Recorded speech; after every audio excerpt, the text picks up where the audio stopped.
네, 여러분 잘 주무셨습니까?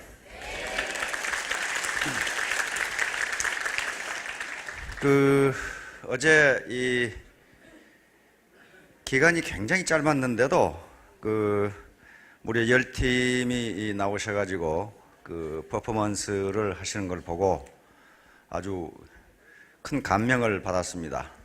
굉장히 창의성이 넘치고 아주 재기발랄하고 그리고 굉장히 열심히 준비했다는 걸 느낄 수가 있었어요. 그렇죠?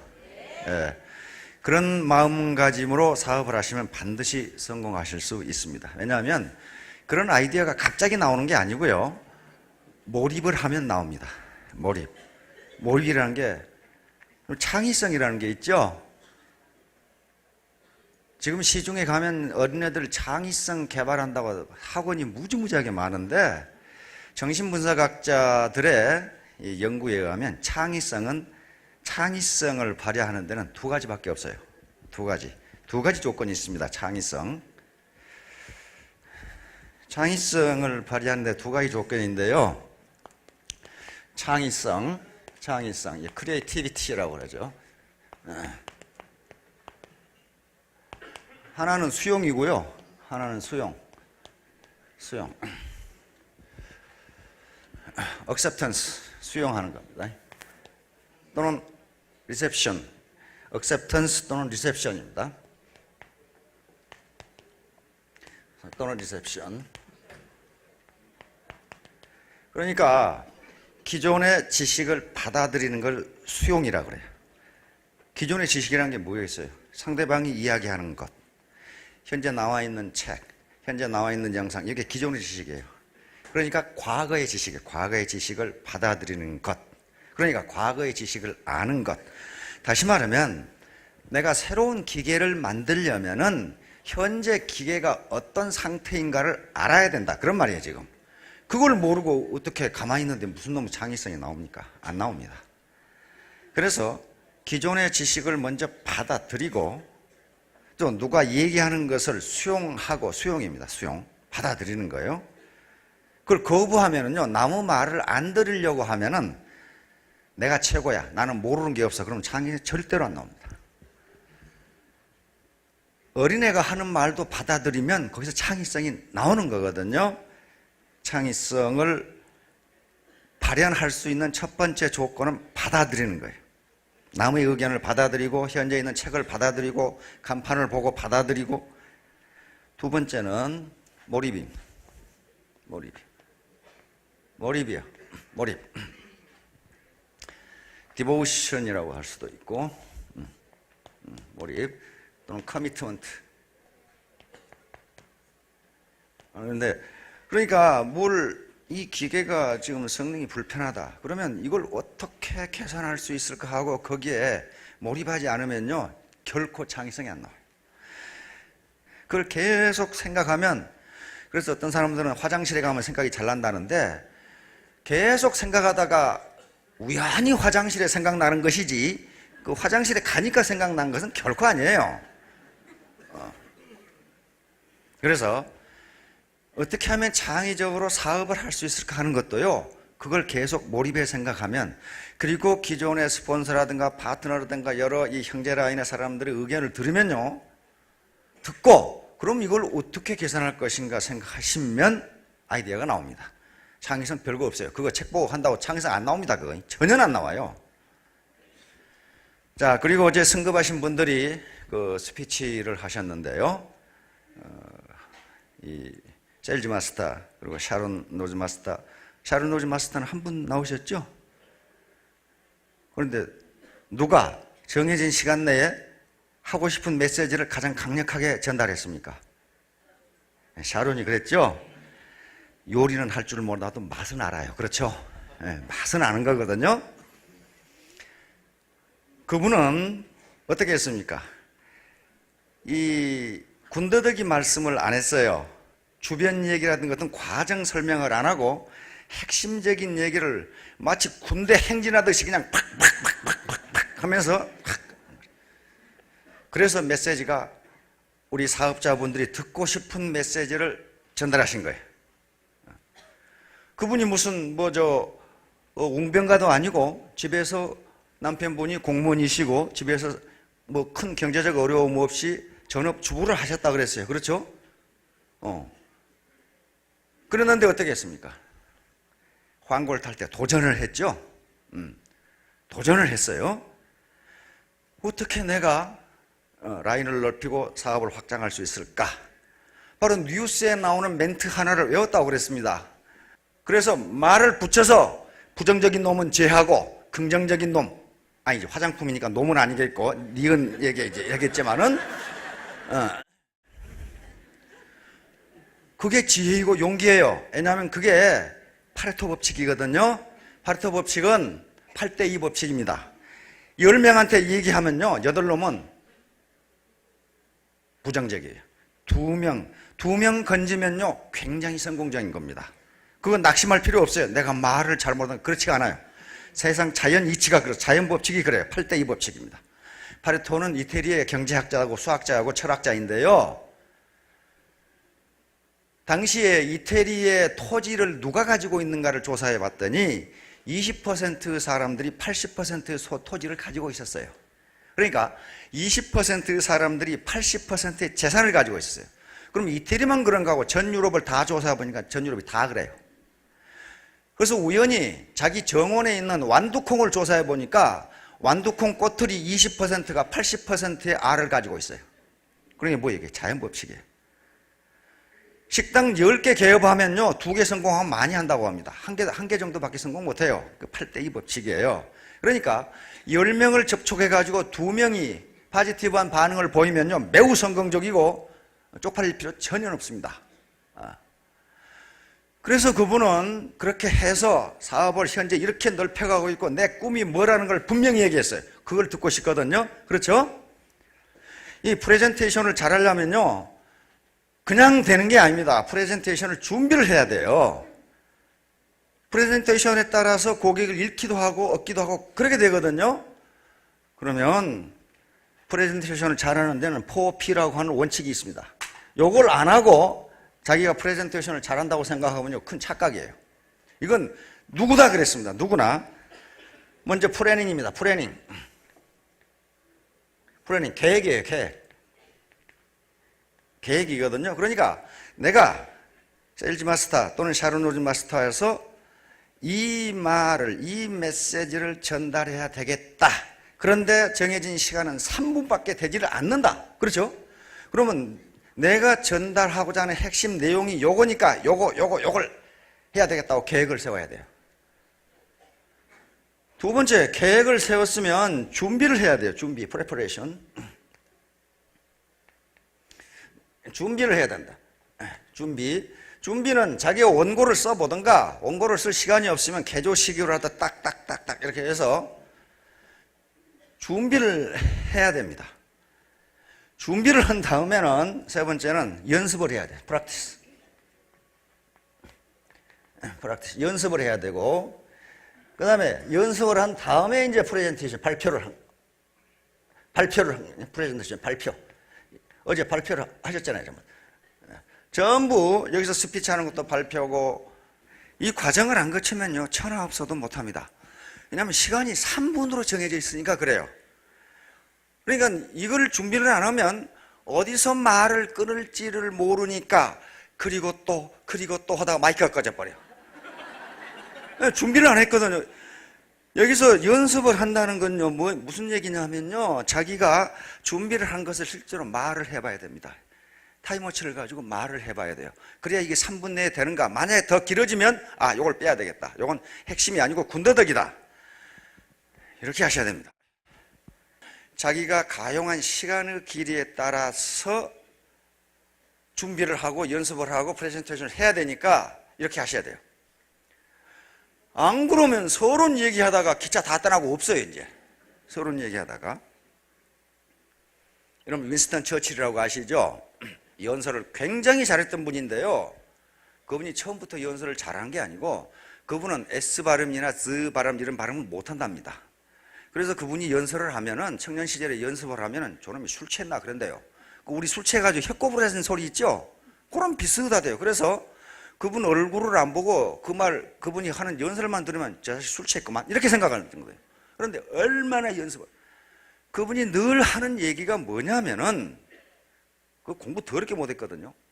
삼수해가지고 영국 육군사관학교에 들어갔어요. 그것도 육군사관학교에 들어가는 사설 학원에 가서 배워가지고 겨우 들어갔어요. 그거. 공부 무지하게 못한 사람이요. 그러니까 그분이 늘 하는 소리가 책을 보고 중요한 문구가 있으면 노트에 적어서 외워버려라 그 말이에요. 외워버려라. 여기에 원칙 중심 여시구전 이런 게 있으면 외워버려라 그 말이에요. 감상하지 말고 외워버려라. 그러면 돼요. 외우는 방법밖에 없어요. 외워버려요. 여기서 준비를 하라는 것은요, 중요한 핵심 용어를 외워버리라는 거예요. 외워버려. 그래야만 연설을 제대로 할 수 있어요. 윈스턴 처칠이 그 유명한 영국의 한 의원이 연설을 하고 내려오니까 그 평을 좀 해주십시오. 그러니까 저분은 연설하러 갈 때는 자기가 무슨 얘기를 하러 간지도 모르고, 연설하는 도중에는 지가 지금 뭔 얘기하는지도 모르고, 연설이 끝난 다음에는 자기가 뭔 얘기를 했는지도 모른다. 이렇게 준비가 안 되니까 그래요. 프리퍼레이션이 안 되니까. 그래서 책을 보거나 또는 강연을 듣거나 했을 때, 이 말은 굉장히 좋은 단어인데, 이 말은 내가 모르는 문장인데 했을 때는 적어가지고 외워버리는 게 제일 좋아요. 다른 방법이 없어요. 외워버려요. 그러면 이게 어느 튀어나와요. 어떤 사람이 취미가 뭐냐 그러면 독서라고 그러는데, 독서를 취미로 하는 놈 미친놈이에요. 아니, 이렇게 일하기도 바빠 죽겠고 지금 놀기 바빠 죽겠는데 취미로 독서를 하는 그런 미친놈이 어디 있어요? 독서가 취미인 사람 들어보세요. 손 들어보세요. 없어요. 없어요. 독서는요 창조의 원리에 위배되는 거예요. 원래 인간의 눈은 3차원 입체물을 보도록 창조되었다고 합니다. 그런데 이놈의 책에는 말이죠, XY 좌표밖에 없는 2차원 평면이에요. 2차원 평면이기 때문에 이걸 오래 보면 눈이 아프고 신경질 나고 피곤해요. 책을 안 읽어본 분은 그 말이 뭔 말인가 그러실 텐데 한번 읽어보세요. 무지하게 피곤해요. 3차원. 그러니까 요즘 애들이요, 안경 낀 아이들이 많은 게 밖에 나와서 창조의 원리대로 3차원 입체 영상을 보면 눈이 안 나빠지는데, 맨날 학교에서 책이나 들여다보고 있고, 2차원 평면에 있는 텔레비전을 보고 게임이나 하고 있으니까 눈이 나빠지는 거예요. 그건 창조의 원리에 자연법칙이 위배되기 때문에 그렇습니다. 그런 짓을 취미로 한다는 사람은 좀 이상한 사람이에요. 그게. 그럼 어떻게 책을 읽어야 되느냐? 목적 독서, 기획 독서를 해야 돼요. 뭔가 책에서 자기가 얻기 위해서 책을 읽는 거지, 그걸 취미로 읽는 그런 미친놈이 어디 있어요? 그거 취미 아니에요. 무지하게 힘들어요. 그거 책 읽기. 책을 한 줄을 읽고 한 페이지를 읽고 한 권을 읽더라도 내가 여기서 무엇을 얻을 수 있는가를 해서 읽어야 그 책을 읽은 효과가 있어요.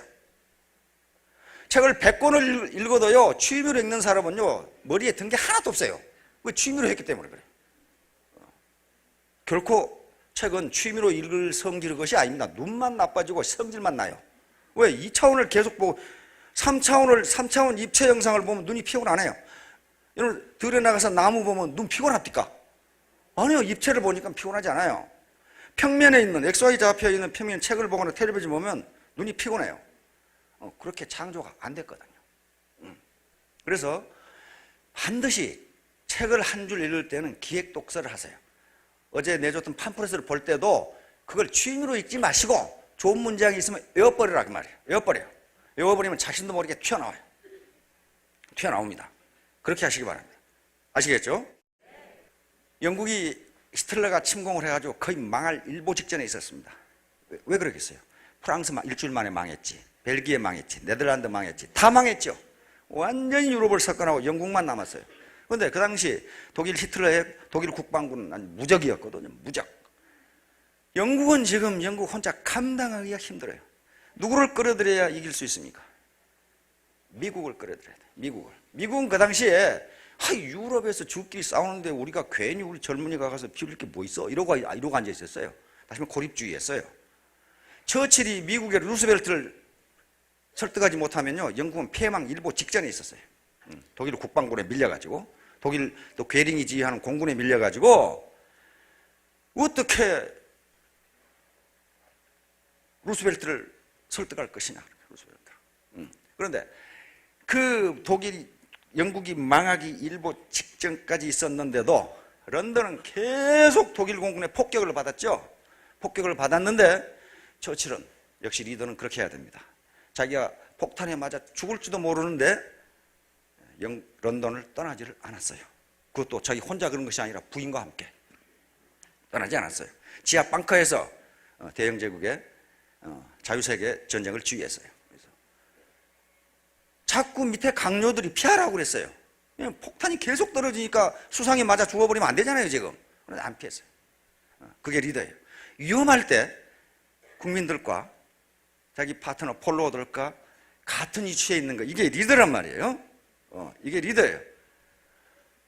루스벨트 대통령을 설득해가지고 지금 미국을 끌어들여야 되겠는데, 응? 미국을 어떻게 설득해? 미국은 고립주의인데. 근데 마침 참 재수 좋게 일본 진주만을 때려가지고 미국이 드디어 화가 났어요. 그렇죠? 진주만을 때려가지고 처칠이 루스벨트 설득했습니다. 호텔에 가서 있는데 처칠이 목욕하고 타올 하나 걸치고 나오는데 루스벨트가 경고도 없이 통고도 없이 그냥 쓱 호텔 문을 열고 들어왔어요. 얼마나 깜짝 놀랐겠어요. 응? 수건 밑으로 떨어져 버렸어요. 그러니까 이게 완전히 스트립 쇼가 된 거죠. 여러분들 어떻게 하겠어요? 이 사람아 왜 지금 오나? 그래 안오가 껄껄껄 웃으면서 하하하 보시다시피 대영제국의 수상은 감추는 것이라고는 하나도 없습니다. 딱 이렇게 하니까 루스벨트를 끌어들입니다. 그래서 전쟁이 이긴 겁니다. 그래서 그런 식으로 머리가 좋아서 그렇게 된 게 아니고 기획 독서, 목적 독서를 해야 돼요. 한 권을 읽더라도 많이 읽는다고 되는 게 아니에요. 그리고 그 중에 내가 모르는 말이 있으면 이거 적어서 외워버리세요. 그리고 여기 오셔가지고 처음에 강의를 들으실 때 좀 어렵다고 생각하는 것이 있을 수 있습니다. 그러나 그걸 자꾸 들으면요 알게 돼요. 어린이 교육용 책을 보면요, 그리고 정신분석학자들의 얘기를 들으면요, 부모가 어린애가 알 수 있는 말만 하면은 어린이의 언어 능력과 요 지적 능력이 발달이 더디돼요. 모를 것 같은데 우리 꼬맹이들 키우는 거, 저 손자들 보면요, 어떻게 그 말을 알았는지 처음에는 매우 구체적인 사물이 있는 것을 구사하기 시작합니다. 밥, 엄마, 아빠, 까까 뭐 이런 거란 말이에요.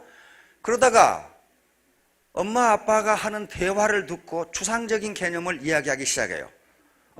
좋다, 나쁘다, 하늘, 그 다음에 아름다움, 이 얘기를 해요. 그러니까 그걸 어린애가 못 알아듣는다고 어린애가 아는 단어만 얘기하면 지능 발달이 되질 않는데요. 대학에 들어가 가지고 교수의 강의를 100% 알아듣는 학생이 그렇게 많지 않습니다. 많지 않은데 계속 듣다 보면 아하 그렇게 돼요. 아, 저 말이었구나. 그래서 계속 여기가 석세스 아카데미니까 대학이거든요. 대학이기 때문에 계속적으로 강의를 들으시다 보면은 자기도 모르게 레벨업 돼버려요. 결코 포기하지 마시고 하나하나 외워가시기 바랍니다. 자, 오늘 제목 팍스 아토미카 2입니다. 팍스 아토미카 1은 지난 원데이 때 했는데 이 말이 무슨 말인고? 팍스는 평화라는, 라틴어로 평화라는 말인데 평화의 여신 이름이 팍스입니다. 평화의 여신 이름이 팍스예요. 그리스 신화에서 넘어왔기 때문에 그리스 신화에서 에이레네가 평화의 여신인데 그것이 로마 신화로 넘어오면서 팍스가 되고 그것이 오늘날 피스라고 하는 단어로 된 겁니다. 피스, 평화예요. 미국의 아가씨들 이름에 아이린이라고 있는데 아이린이 평화라는 말입니다. 에이레네에서 나온 세계가 팍스는 평화니까 팍스 아토미카는 뭡니까? 애터미를 통한 평화, 그 말이에요. 애터미를 통한 평화.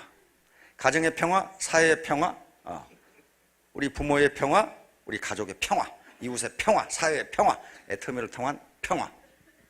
자, 세계 역사를 쑥 보면은 강대국들의 지배에 의한 평화가 계속됩니다. 맨 처음에 나타난 게 팍스 로마나. 팍스 로마나는 로마 제국의 지배를 통한 세계의 평화, 그 말이에요. 이게 한 200년간 지속됩니다. 로마 초대 황제가 와우구스투스인데 본명은 옥타비아누스입니다. 옥타비아누스가 겉으로는 공화정이었지만 초대 황제로 군림하게 되는데, 이때부터 5현재 다섯 현재 아주 이 현명한 황제가 나타나는데, 황제가요, 왕이 3명만 나타나면 그 나라가 엄청나게 부강해집니다. 우리는 세종대왕 같은 성군이 3대만 이어졌으면 조선은 아마 만주 다 먹었을 거예요. 그런데 거기서 끝나버렸어요. 로마는 5대까지 내려갑니다. 왜냐하면 이 당시는 황제가 세습이 아니고 원로원에서 가장 유능한 사람을 황제로 선발을 했어요. 그러니까 5 황제가, 아주 현명한 황제가 나와버려요. 이 200년간이 전쟁도 없고 경제는 계속 발전하고 도둑도 없고 세계 평화가 확 이루어지는 현상을 역사가들이 팍스 로마나 그랬어요. 로마의 지배를 통한 평화. 자, 그러다가 이제 여러 국가가 명멸하다가 최근에 와서 팍스 브리타니카가 시작됩니다. 팍스 브리타니카. 대영 제국의 지배에 의한 평화입니다. 대영 제국은 인류 역사상 가장 큰 제국을 형성한 국가입니다. 대영 제국은요, 전 영토, 전 지구의 40%를 지배해버린, 그래서 해가 지지 않는 대영 제국이 됩니다. 이게 약 100년간 지속됩니다. 1815년 나폴레옹 공가 워터루 전쟁에서 승리를 하면서 또 무적 함대에 의해서 스페인 함대를 격파하면서 전 세계 제휴권을 장악하고 전 지구를 휩쓸어버린 게 대영 제국입니다. 대영 제국을 통한 평화, 팍스 브리타니카라고 이야기합니다. 그러다가 1914년 1차 대전이 터지면서 영국은 감당불능이야. 감당불능. 점점 영국의 국력이 약화되다가 결국 2차 대전 1939년 9월 1일 히틀러가 폴란드를 침공하면서 제2차 대전이 터지는데 영국의 국력은 결정적으로 약화돼 버립니다. 그래서 전후에 1945년 이후에 소련과 미국이라는 두 양진영의 양블록의 국가가 세계를 지배합니다. 그것을 루소 아메리카나, 팍스 루소 아메리카나 이렇게 부릅니다. 팍스 루소 아메리카나. 러시아와 미국의 지배에 의한 평화. 여기서 평화는요, 진정한 평화가 아니고 공포에 의한 평화를 이야기합니다. 하도 저놈들이 세니까 세계대전 같은 큰 전쟁이 일어나지 않는다, 그 말이에요. 이때 평화는 공포의 균형이라고 그럽니다. 밸런스 오브 테러. 양쪽이 핵무기를 확실 파괴 핵무기라고 합니다. 확실 파괴. 다시 말해 확실 파괴라는 것은 어느 한쪽이 다른 쪽을 핵무기로 불시에 때려도 저쪽에 살아남은 핵무기가 있기 때문에 그걸로 때리면 저쪽도 확실하게 파괴돼 버린다. 그 말이에요. 그러니까 어떤 놈이 어느 양쪽 누구도 선제 공격을 해도 저도 죽는다. 그러니까 이거예요. 선제 공격을 할 수가 없어요. 이게 공포의 균형이라고 하는 팍스 루소 아메리카나예요. 그게 계속됩니다. 1990년까지 계속돼요. 그러다가 1991년에 소련방이 해체돼 버립니다. 원래 소연방이 15개 공화국으로 구성된 공화국 연방이었어요. 연방공화국이 아니고 공화국 연방이에요. 공화국으로 구성된 하나의 연방이에요. 그러니까 지구상에는 나라의 형태가 괴상망측한 게 많습니다. 아까 영국이 망했지만은 지금도 영연방 국가가 53개국이에요. 영연방 국가가 영국 여왕이 영향력을 미치는 국가가 56개국이에요, 지금도. 그래서 올림픽이 열리는 중간 회에 영연방 국가 올림픽 따로 합니다. 특히 따로 해요. 그렇게 파워가 있어요. 그리고 영연방 국가 중에 영국 여왕이 엘리자베스 여왕이 국가 원수로 있는 국가가 16개예요, 지금도. 대표적인 국가가 어떤 것들이에요? 영국 여왕이 국가 원수인 대표적인 국가들이 어떤 것들이에요? 호주, 캐나다, 뉴질랜드, 자메이카 이런 나라들은요 그 나라들은 국가 원수가 없어요. 국가 원수가 없고 엘리자베스 여왕이 국가 원수예요. 그래서 캘거리인지 뭐 칼갈인지 뭐 거기 동계올림픽 할 때 그 개회 선언을 하필 그때 엘리자베스 여왕이 가 있었기 때문에 호주 수상이 하는 게 호주 수상은 찾아봐도 없어요. 그 어디 가고 없고 영국 여왕이 개회 선언을 하잖아요. 국가 원수가 해야 되니까. 영국 여왕이 없으면 누가 하느냐면은 영국 여왕이 임명한 총독들이 전부 가 있어요. 각 국가에. 총독들이 해요. 총독들이. 그런 국가가 영국 지금 그 대영 제국의 그 유력이 지금도 계속되는 게 그렇게 되고 있어요. 그러니까 이상한 국가들이 많아요. 우리는 지금까지 중앙 집권적 국가를 형성했기 때문에 그런 나라를 이해가 잘 안 되는데요. 그런 국가들이 있어요.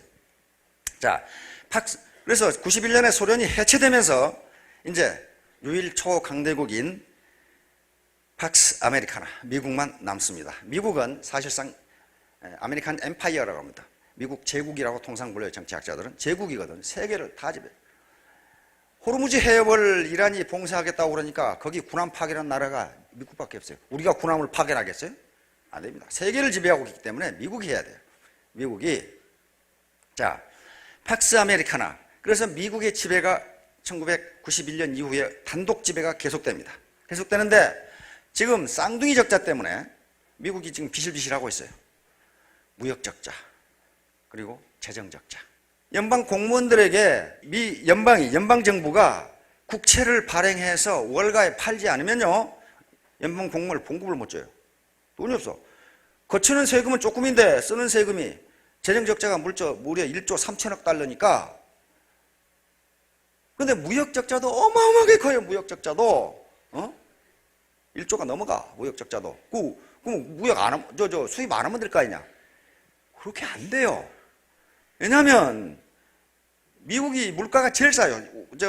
옷이라든가 신발. 다시 말하면 서민들의 생활을 유지하는 생활 필수품 가격이 무지무지 싼데 그것이 가능한 것은 중국과 인도, 베트남 이런 싼 물건을 수입해서 서민들에게 주기 때문에 그렇게 싸고 서민들의 리빙 스탠다드, 생활 수준이 쑥 올라가 버린 거예요. 그러니까 미국이 중국이라든가 인도라든가 베트남이라든가 동남아시아에서 아프리카에서요 수입을 하지 않으면 미국이 한 폭동이 일어날 겁니다. 서민들이 살 수가 없어요. 그러니까 미국이 중국에서 신발을 수입하지 않으면 미국인의 70%는 맨발 벗고 다닌다고 한단 말이에요. 그럴 수밖에. 맨발 벗고 다니, 맨발 벗고. 무지무지 싸요. 그 나라에서 싼 가격으로 수입해 주기 때문이에요, 지금. 그러니까 무역을 줄일 수도 없어요. 수입을 줄일 수가 없어. 그러면 무역 적자를 줄이는 방법은 뭐밖에 없어요? 미국 거 많이 파는 수밖에 없어요. 파는데 안 사. 개똥같이 만들어 놓거든. 미국 자동차 봐요. 쇳덩어리인지 뭐지 굴러가는지 잘 몰라. 안 사요, 안 사. 안 사요. 그러니까 미국이 가장 경쟁력을 가지고 있는 상품이 두 가지입니다.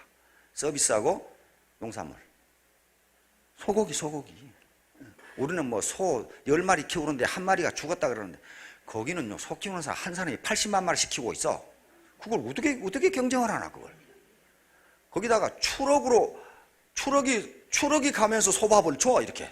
손으로 이렇게 80만 마리를 손으로 준다고 해봐요. 누가 주겠어, 그걸. 추럭이 가면서 이렇게 주고 있단 말이에요. 그러니 우리가 농산물 시장에서 경쟁이 될 수가 없죠. 미국이 농산물을 다 생산하면요, 세계가 다 먹고도 남아요. 그래서 미국의 황무지법이라는 게 있습니다. 황무지를 개발하지 못하도록 하는 법이에요. 그리고 농사를 못 짓게 하는 법률이 있어요. 농사를 지면 큰일 나요. 벌금을 사장씩 때려 매겨가지고. 그리고 농사를 짓지 말게 하는 PKO 법이라는 게 있어요. 농사를 안 지면 농사를 지은 것만큼 돈을 주겠다, 그 말이에요. 워낙 많이 나오니까. 지금 지구상에요, 인구가 한 70억 되죠? 70억 되니까 모든 나라의 GDP를 전부 합하면 약 70조 달러가 돼요. 그러면 골고루 나눠 가지면 아프리카 토인까지 1인당 10,000불씩 돌아가요. 그래 되죠? 인구 70억에 70조 달러면은 1인당 10,000불씩이에요. 그런데 어떤 놈은 배 터져 죽고 어떤 놈은 배고파 죽고 그러는 거예요. 분배가 잘 안 돼. 분배가 잘 안 돼. 식량도 고루고루 나눠 먹으면 다 배 터져 죽어요. 왜? 미국이 생산 못하게 하니까. 프랑스도 생산 못하게 하고 저쪽에 유럽 국가들은 식량 생산 못하게 해요. 워낙 많이 생산하니까. 우리도 못하게 하죠. 금년에 정부에서 몇 헥타 농사 짓지 못하도록 명령을 했죠. 금년에 벼 심지 말라고 명령을 내렸어요. 왜? 나중에 그것도 못 심게 할 거예요. 금년에 4만 헥타의 농사를 짓지 말라고 명령했어요.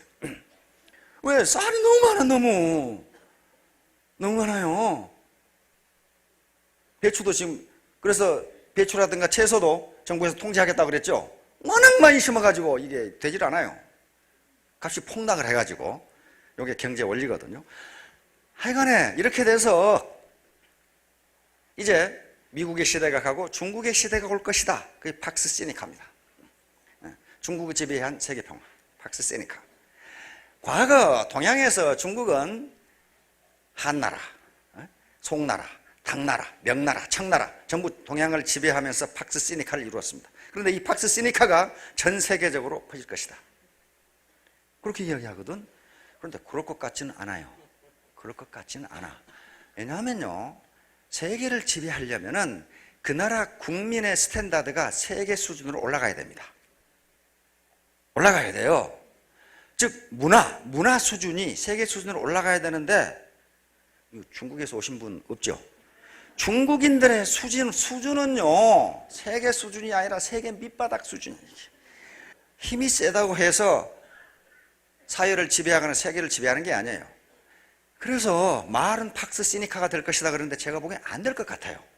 물론 중국의 상류계층은 어마어마한 지식인입니다. 세계적인 인물인데 전반적인 스탠다드가 아주 밑바닥 수준이에요 지금.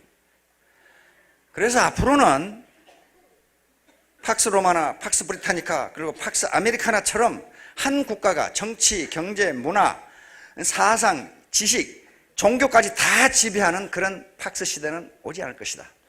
각 한 분야별로 지배할 것이다.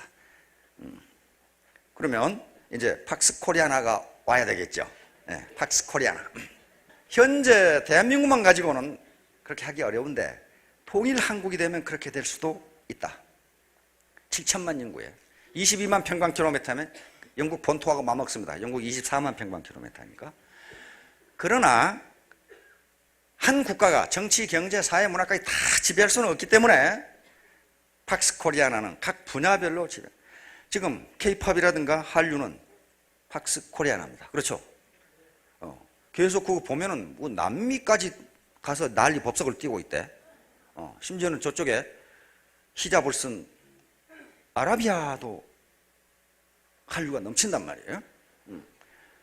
또 우리 이 삼성의 애니콜이라든가 핸드폰 같은 거, 그 다음에 우리 전자산업은 팍스 코리아나를 지금 이루고 있습니다. 그렇죠? 또 뭐가 있습니까? 서비스업으로는 여자 골프, 팍스 코리아나. 어느 나라도 한국 여자 골프를 당할 수가 없어요. 그렇죠? 막대기로 공 때리고 수첩 한 벌씩 한국으로 보내주면 그 애국자 아니에요. 그렇죠? 거기에 뭐 돈이 들어갑니까? 뭐가 들어갑니까? 공만 열심히 때리면 되는 건데. 그 엄청난 서비스 산업이에요. 그렇죠? 그래서 유통업도 팍스 코리아나가 가능하다. 그런 말이에요. 그렇죠? 왜? 이게 무슨 큰 땅덩어리가 필요한 것도 아니고 엄청난 큰 공장이 필요한 것도 아니고 그렇죠? 유통업도 팍스 코리아나가 가능하다. 지금 미국의 A사라든가 이런 거 전부 다 팍스 아메리카나예요. 그렇죠? 전 세계 다 나가 있어요. KFC 그렇죠? 맥도날드 햄버거, 코카콜라 전부 팍스 아메리카나예요. 페이스북 그렇죠? 구글 팍스 아메리카나예요. 그래서 미국이 쉽게 무너지지 않습니다. 그런 것들이 무지무지 나와요. 마이크로소프트 팍스 아메리카나 그렇죠? 아이폰, 애플 팍스 아메리카나. 그렇다면 우리도 각 분야별로 팍스 코리아나를 이룰 수 있을 것이다. 바로 여러분들이 유통업에 팍스 코리아나를 이룰 수 있는 주인공이다. 그런 말이에요. 알겠죠? 뭐 땅덩어리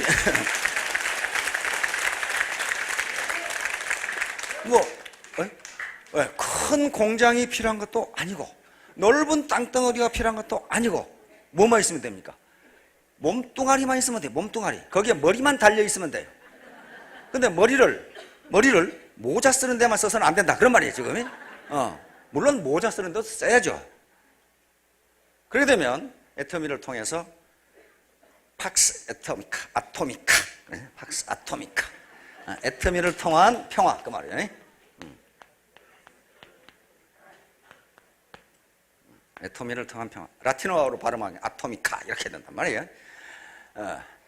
요걸 I로 바꾸면 안 됩니다. I로 바꾸면 핵무기를 통한 평화 이렇게 돼야 돼요. 그러니까 우리는 핵무기가 없어요. 그런데 우리가 가지고 있는 에너지가 메가톤급 핵무기예요. 그렇죠? 그래서 발음은 똑같아. 핵무기를 통한 평화나 애터미를 통한 평화나 발음은 똑같아요. 그러니까 여러분 가슴에 핵무기를 하나씩 가지고 있다가 터뜨려 버리라고 해요. 터뜨려 버려. 완전 유혈이 낭자하게 터뜨려 버려야 돼요. 자, 그러면 이제 팍스 아토미카인데 우리가 지금 고용을 창출하고 있고 소득 분배, 아까 제가 소득 분배가 공평하게 되면 전 인류에게 1인당 10,000불이 된다 그랬죠. 또 식량을 다 생산해서 골고루 나눠 먹으면요 배 터져 죽어요 전부 다. 아프리카 애들이 굶어 죽을 이유가 없어요. 남아 먹고도 남아요. 그런데 그게 문제는 에퀴티, 형평성이 없이 분배되니까 그렇단 말이에요 지금. 그래서 이렇게 고용을 창출하고, 고용은 원래는 고용주가 고용인을, 피고용인을 고용하는 건데 여기는 피고용인이 지가 고용되고 싶으면 되고 말고 싶으면 말고 그렇게 돼 있어요 지금. 그러니까 고용이 되고 싶으면 누구든지 될 수 있기 때문에 이건 오픈 시스템. 소득도 자기가 땀 흘린 것만큼 벌 수가 있어요. 땀 흘린 것만큼. 가만히 앉아서는 안 됩니다. 세상에 공짜는 없어요. 세상에 공짜 없습니다. 그 자연법칙이에요. 공짜는 없다는 게 자연법칙입니다. 그것이 연력학 제1법칙, 에너지 보존의 법칙이에요. 에너지는 보존된다. 그런 말 들어봤죠? 에너지 보존의 법칙. 절대로 에너지는 외부에서 에너지를 가하지 않으면, 열을 가하지 않으면요, 에너지는 증가하지 않습니다. 세상에 공짜는 없어요. 에너지의 형태가 다를 뿐이에요. 옛날에 18세기, 19세기 초까지만 하더라도요, 열하고, 운동하고, 빛하고, 화학 에너지하고, 화학하고 전부 다 다른 걸로 생각을 했어요. 그런데 19세기 후반에 와서, 같다. 이렇게 된 거예요. 같다. 형태만 다르지, 같다. 열, 운동, 빛, 소리, 움직임, 진동, 다 형태만 다르지, 같다. 그래서 만들어낸 게 에너지라는 말이에요. 에너지라는 말이 요게, 그러니까 에너지는 형태만 다르지 다 같다. 자, 화학 에너지, 열 에너지, 빛 에너지, 전기 에너지, 진동 에너지, 소리 에너지, 위치 에너지, 다 에너지인데 그게 형태만 다르지 다 같다. 예를 들어 봅시다. 화력발전소에서 벙커CU를 떼가지고 지금 발전하죠? 벙커CU를 떼가지고 물을 끓여가지고 전기가 나오면 그러면 벙커CU를 떼서 물이 끓었다. 그 말은 무슨 말이에요? 화학 에너지가 열 에너지로 바뀐 거예요, 지금. 그렇죠? 열 에너지로 바뀌었어요. 그러면 그걸 터빈을 돌렸다. 그러면 열 에너지가 뭘로 바뀐 겁니까? 운동 에너지로 바뀐 거예요. 운동 에너지로 바뀌었어요. 그래서 터빈을 돌려가지고 전동기를 돌려서 전기가 나왔다. 그 뭘로 바뀐 거예요? 전기 에너지로 바뀐 거예요. 전기 에너지로 여기 들어왔어요. 들어왔는데 이 전기 에너지가 요거 뭘로 바뀐 거예요, 이거? 빛 에너지로 바뀐 거예요. 바뀐 겁니다. 마이크는 뭘로 바뀐 겁니까? 소리 에너지로 바뀐 거고, 저쪽에 무시 환풍기 돌아가면 열 에너지와 소리 에너지로 바뀝니다. 소리 에너지로 바뀌어요. 그래서 여기서 들어오는 전기 에너지 양과 여기서 빛, 열, 소리, 진동 요걸 다 합하면 그건 똑같다 그 말이에요. 똑같다. 이것이 에너지 보존의 법칙이에요. 그러니까 여기에 외부에서 어떤 에너지가 가해지지 않으면 그 개의 에너지는 항상 일정하다. 다시 말하면 공짜로 생기는 것은 없다. 그 말이에요. 공짜로 생기는 것은 없다. 자, 그러면 이제 팍스 아토미카를 실현하려면은 문제는 어디가 있습니까? 아까 중국이 팍스 시니카가 될 수 없는 게 중국인들의 평균적 스탠다드가 낮다고 그랬어요. 중국인들이 들으면 또 맞아 죽을 일인데, 내 객관적으로 보니까 그렇단 말이에요. 거기에다 생선에다 납덩어리 넣은 사람들이 스탠다드를 높다고 할 수는 없어요. 그렇죠? 그럼 우리가 어떻게 해야 될 것인가? 우리가 어때? 애터미인들은 어떻게 해야 될 것인가? 최소율의 법칙. 최소율의 법칙은 가장 열악한 조건이 전체를 규정한다는 얘기입니다. 전체. 다시 말하면 애터미에서 원칙을 지키지 않는 사람이 소수가 있어도, 최소가 있어도 그 사람이 애터미의 수준을 결정해버린다, 그런 말이에요. 이것은 마치 사과가 있는데 사과가 10% 썩었다. 그러면 우리가 비례적으로 보면 다수결 원칙에 따르면 그 사과는 90%가 성하니까 성한 사과입니다. 그러나 10%만 썩어도 그 사과는 썩은 사과로 분류가 돼요. 즉 최소 부분이 전체를 결정해버려요. 최소 부분이. 그게 최소의 법칙입니다. 그래서 나만 다 한 90%는 괜찮아, 99%는 괜찮아. 그렇게 돼도 1%가 잘못하면 그것이 전체 수준을 결정한다, 그 말이에요. 우리 몸도 마찬가지입니다. 우리 몸도 심장도 강하고 폐도 강하고 장도 강하고 위장도 강하고 다 강한데 간이 시원찮다. 우리 전 신체의 다른 곳은 다 좋은데 간이 시원찮다. 그러면 그분의 건강은 간에 의해서 결정된다, 그런 말이에요. 가장 약한 조건에 의해서 결정된다. 강한 조건에 의해서 결정되는 게 아니에요. 프로야구 팀도요, 한 놈만 잘못한 놈이 있으면 그쪽으로 볼이 계속 날아가서 져요. 가장 취약한 부분이 전체를 결정해버린다. 따라서 다 같이 동참해서 하지 않으면요, 썩은 사과 1%가 전체를 썩은 사과로 보이게 만든다, 그 말이에요. 그걸 명심해야 되겠다. 자, 이제 우리 결론은 뭐냐면 멋진 사업자가 되자. 멋진 사업자. 기왕에 사업할 바에야 멋진 사업자가 돼야 될 거 아니에요. 이 멋지다는 말은 참 멋진 말입니다. 그렇죠? 아주 멋진 말이에요. 다시 말하면 멋진 사업자가 되자, 그 말은 우리 모두 신사숙녀가 되자. 젠틀맨, 레이디 앤 젠틀맨. 신사숙녀가 되자. 신사숙녀가 되자. 그것도 국내 신사숙녀가 아니고 인터내셔널 신사숙녀가 되자. 국제신사, 국제숙녀가 되자. 왜? 좀 국제적으로 퍼져나가야 되잖아요. 글로벌로. 글로벌로 퍼져나가야 되잖아요. 자, 그러면 멋진 사업자, 신사숙녀가 되려면 어떻게 해야 할까? 첫째, 교양인이 돼야 됩니다. 교양인은 학력이라든가 지식의 과다와 전혀 관계가 없어요. 전혀 관계가 없습니다. 지식은 많고 학력은 높은데 아주 상식이 없는 사람이 있어요. 그런 사람은 몰상식한 사람이라고 그러죠. 야, 정말 몰상식. 의사, 변호사, 그 하는 짓거리들 보세요. 일부, 전부가 아닙니다. 일부. 그건 교양이 없는 사람들, 상식이 없어요. 상식. 아주 몰상식한 사람들이 있어요. 따라서 교양인이 돼야 됩니다. 교양인은 어떤 사람이냐? 건전한 상식을 가진 사람. 건전한 common-sense, 건전한 상식. 영국의 속담, 그리고 어떤 명사가 하는 말에 상식이 없는 곳에는 아무것도 없다, 그런 말이 있어요. 상식이 없으면 아무것도 없어요. 그 사람이 아무리 전문 지식 가지고 있으면 뭡니까? 상식이 없는데, 몰상식한 놈인데. 따라서 우리가 팍스 아토미카를 이루려면, 그리고 희희낙낙하기 위해서는 교양이 돼야 됩니다. 그래야 존경받을 거 아니에요. 돈만 벌어서 뭐예요? 존경 못 받으면. 배부른 돼지가 되면 어떡할 거냐고 말이에요. 건전한 상식을 가지고 있어요. 두 번째는 적절한 경제력이 있어야 돼요. 아무리 상식이 풍부하고 교양이 있다고 해도 알그지다, 아주 멋진 사람이다, 이렇게 이야기하잖아요. 경제적으로 성공해야 돼요. 그래야 누구도 도와주고 사랑도 베풀고 할 거 아니에요. 사회에 공헌도 하고. 따라서 집에서 마케팅 원칙 배운다고 그 2차원 평면에 있는 글씨만 읽지 말고, 그건 취미로 그런 게 아니라니까요. 목적 독서, 기획 독서를 해야 돼요. 필요한 경우에. 내가 지금 몸으로 지금 뛰는데 뭐가 모르겠다 그러면 그때 보는 거지. 내가 다 알고 나서 시작하겠다. 개뿔을 평생 죽도록 해도 다 몰라요. 얼마나 지식이 많은데 그걸 어떻게 다 합니까? 그래. 뛰어보다가 부족하면 해요. 언제 김연아가 영어 공부했습니까?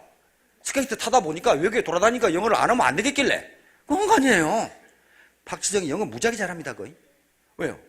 영국에 볼 차는데 영어를 못 알아들으면 저놈이 저한테 보내라는 건지 계속 몰고 가라는 건지 알 수가 없잖아요.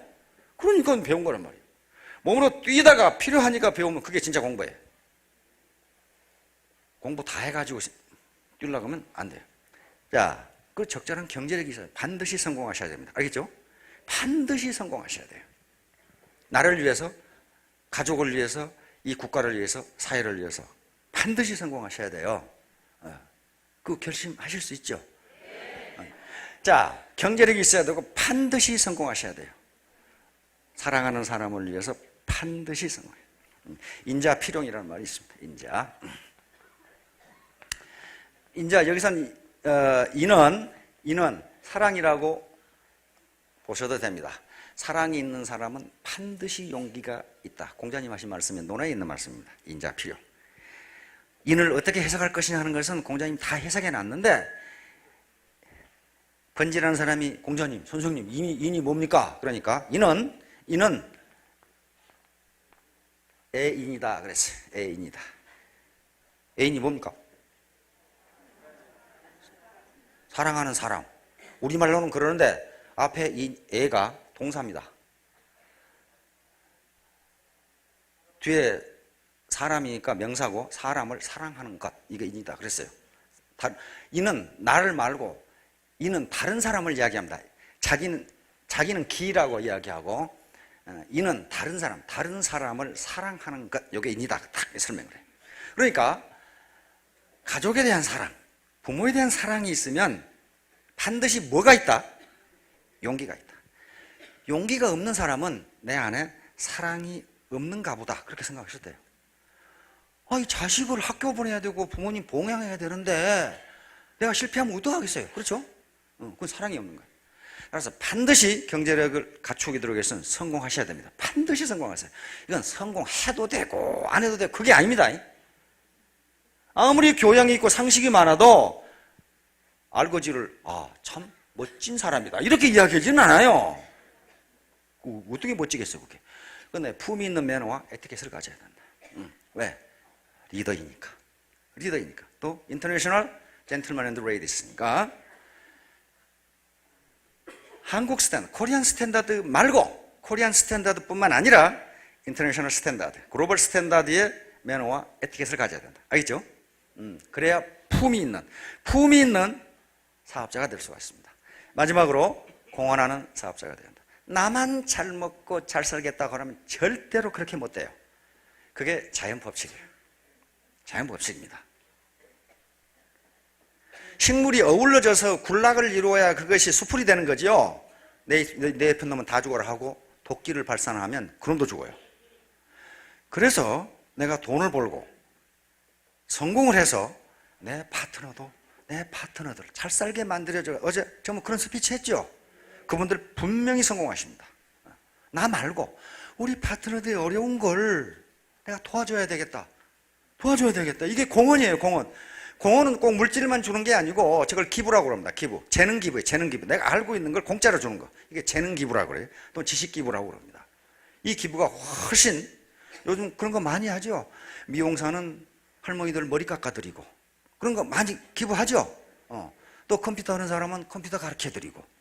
이게 돈을 준 것보다 더 자기 기능이라든가 재능을 기부하는 게 훨씬 값지단 말이에요. 그래서 공헌은 꼭 내가 돈을 내서 누구를 도와줘 그런 게 아니고 내가 알고 있는 사업 노하우를 우리 초보자 그 다음에 파트너들에게 알려줘서 동반 성장하자고 하는 그런 정신이야. 이렇게 되면 어때요? 멋진 사람이 돼요.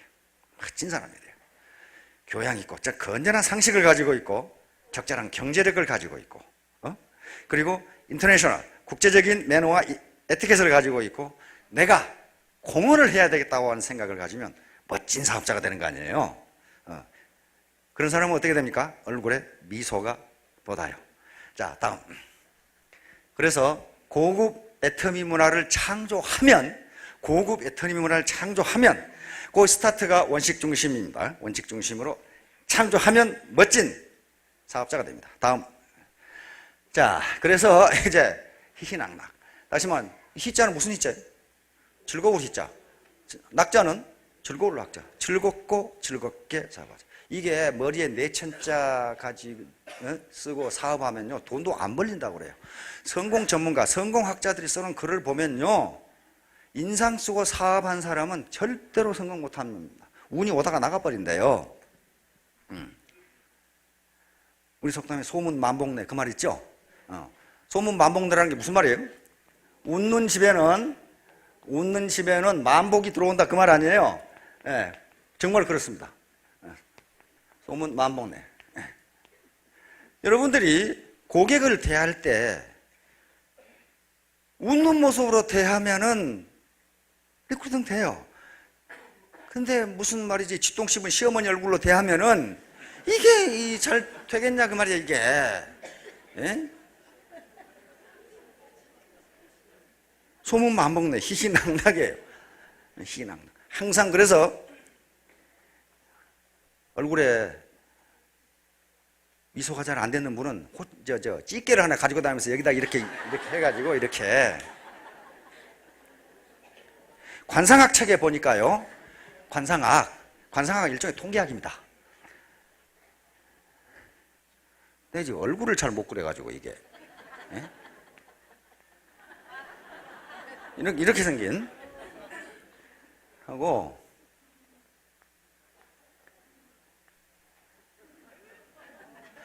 관상학 책에 보니까 이렇게 생긴 입꼬리가 이렇게 처진 사람이 있죠? 요건 알거지가 많답니다. 무지하게 경제적으로 힘들대요. 입꼬리가 이렇게 내려간 사람 있죠? 여기는 한 분도 안 계시네. 이게 지금 올라가 계시는데 입꼬리가 이렇게 올라간, 이게 왜 경제적으로 부유하다고 하는가 생각해 보세요. 웃는 모습이니까 그렇습니다. 웃는 모습이니까. 고객을 대하고 자기 파트너를 대하고 자기 스폰서를 대할 때 이렇게 하는 거하고, 제가 지금 잘 안 되는데 이렇게 지금 이렇게 하는 거하고 여기가 올라간 거하고는요 전혀 달라요. 그게 작용 반작용이에요. 내가 웃으면 상대방도 웃는다. 내가 바위를 때리면 바위도 나를 때린다예요. 이게 자연법칙이거든요. 그러니까 내가 주면, 즉 내가 사랑을 주면 저 사람도 나에게 사랑을 준다. 저 사람을 친구로 만들고 싶으면 내가 먼저 저 사람의 뭐가 되라? 친구가 되라. 기본 테크예요. 기본 테크. 자, 이와 같이 인간관계라는 건요, 그냥 수십 가지 해가지고 이렇게 해라 저렇게, 요것만 올라가면 돼요. 요것만 올라가가지고 안 되면은 집게 있잖아요. 요거 예? 결코 입꼬리가 처지면요, 이 꼬리가 처진 사람 치고 부자가 없답니다. 그리고 경제적으로 많이 어려워요. 나도 몇 사람 알고 있어요. 그 장관은 항상 이렇게 쳐져 있어. 그러니까 그냥 본심과는 달리 항상 화난 표정이에요. 그러니까 사람들이 접근을 안 해요. 저냥 뭐 때문에 화났지 저거? 접근을 안 한다고. 접근을 안 하니까 복이 달아나는 거죠. 복이 달아나요. 그러니까 희희낙낙은 성공하는 비결이에요. 그렇죠? 성공하는 비결이에요. 비결. 입꼬리 이렇게 올리세요. 이게 중먹은 시어머 이상 하고 있으면 안 되니까 올리란 말이에요. 자, 그리고 아까 처음에 메모하시라 그랬죠? 그걸 외워버리라 그랬죠? 여기에 한글을 모르신 분은 우리 국민에게 거의 제로입니다. 그래서 우리나라가 지금 이렇게 부강한 거예요. 참 세종대왕께 우리는, 난 한글날을 국경일로 해서 좀 쉬었으면 좋겠어. 그렇게 위대한 글을 만들었지. 이야, 지금 굉장한 거예요. 굉장한 겁니다. 500년 뒤에 우리가 얼마나, 지금 여러분들 한자 가지고 이거 컴퓨터 한다고 해보세요. 참 폭통 터지죠? 되질 않아요. 그러나 중국의 중국어와 한자는 다릅니다. 한자는 우리 것이에요. 왜냐하면 저걸 원칙 중심이라고 읽는 나라는 우리나라밖에 없어요. 일본 사람들도 저걸 원칙 중심이라고 읽지를 않아요. 우리만 그렇게 읽어요. 우리만. 그 뜻도 달라요. 뜻도. 그래서 그런 게 있으면은 한글은 다 아시니까 저걸 아예 수첩에 적어가지고 외워버리면요, 저것만 해도 몇 자입니까? 8자 아니에요? 여기다 희낙낙까지 하면 몇 자입니까? 12자 아니에요? 12자 아시는 거예요. 그렇게 해서 차츰차츰 교양인이 되어가는 거지, 어느 날 갑자기 자고 나니까 교양이 됐다. 그건 참 없어요. 아리스토텔레스가 제비 한 마리가 날아왔다고 봄이 되는 것은 아니다. 하루 실천으로 행복해지는 것은 아니다. 무슨 말인지 알겠죠? 하루 실천으로, 열정과 용기로 하루 실천했다고 성공하는 것은 아니다. 계속 꾸준하게 2012년 임진년 한 1년 동안 뛰어보세요. 뛰어보시면은 반드시 연말에 가서 희낙낙해서 나타나실 겁니다. 여러분 모두 성공하시기 바랍니다. 감사합니다.